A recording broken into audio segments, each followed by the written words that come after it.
তো গাইস, একটা এনিমি কতটা প্রপিলার হতে পারলে হিটলিস্ট খায়, এই কথা কেন বলছে ভিডিও দেখলে বুঝতে পারবে। তো একটা এনিমি হিটলিস্ট খাওয়ার পরে আমার 2 নাম্বার পিলারকে রাশ দেয়। তা আমার 2 নাম্বার পিলারের কাছে যাচ্ছিলাম, তো আমার পিলারটাকে মেরে দেয়।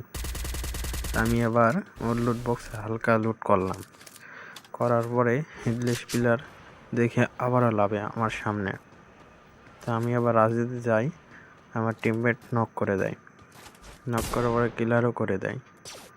তা পরবর্তী দেখছে আবারও লাভছে হিটলিস্ট প্লেয়ার। আমি সরাসরি রাশ দেওয়ার পর সামনে একটা এনিমি পাই, তাকে ওর পিকার দিয়ে নক করে দিই, হেডশট মেরে তাকে বডি শট মেরে ক্লিয়ার করি। ক্লিয়ার করার পরে পিছন থেকে একটা এনিমি রাশ দেয়, আমি আবার সেভে আসলাম। আসার পরে সে গুলার মারে প্যাক করে। ভাবলাম তারপরে সরাসরি রাশ দিই, রাশ দেওয়ার পরে হালকা করে ড্যামেজ দেওয়ার পরে তারপর আবারও রাশ দিই।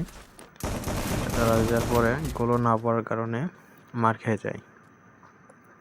তারপর আবার টিমমেট আমাকে রিভাইভ দেয়। তা আমি ভাবলাম আবার পিকে লাভার পরে সামনে দিকে 2টা এনিমি, তার ভিতরে একটাকে আমি হেডশট মেরে নক করে দিই। এনিমির আবার টিমমেট দেখি সামনের থেকে রাশ দেয়, সরাসরি রাশ দেওয়ার কারণে তাকে হেডশট মেরে নক করে দিই। নক করার পর একবারে ক্লিয়ার করে দিই। আজকের ভিডিও এত দূরই ছিল, ভালো লাগলে লাইক করবেন।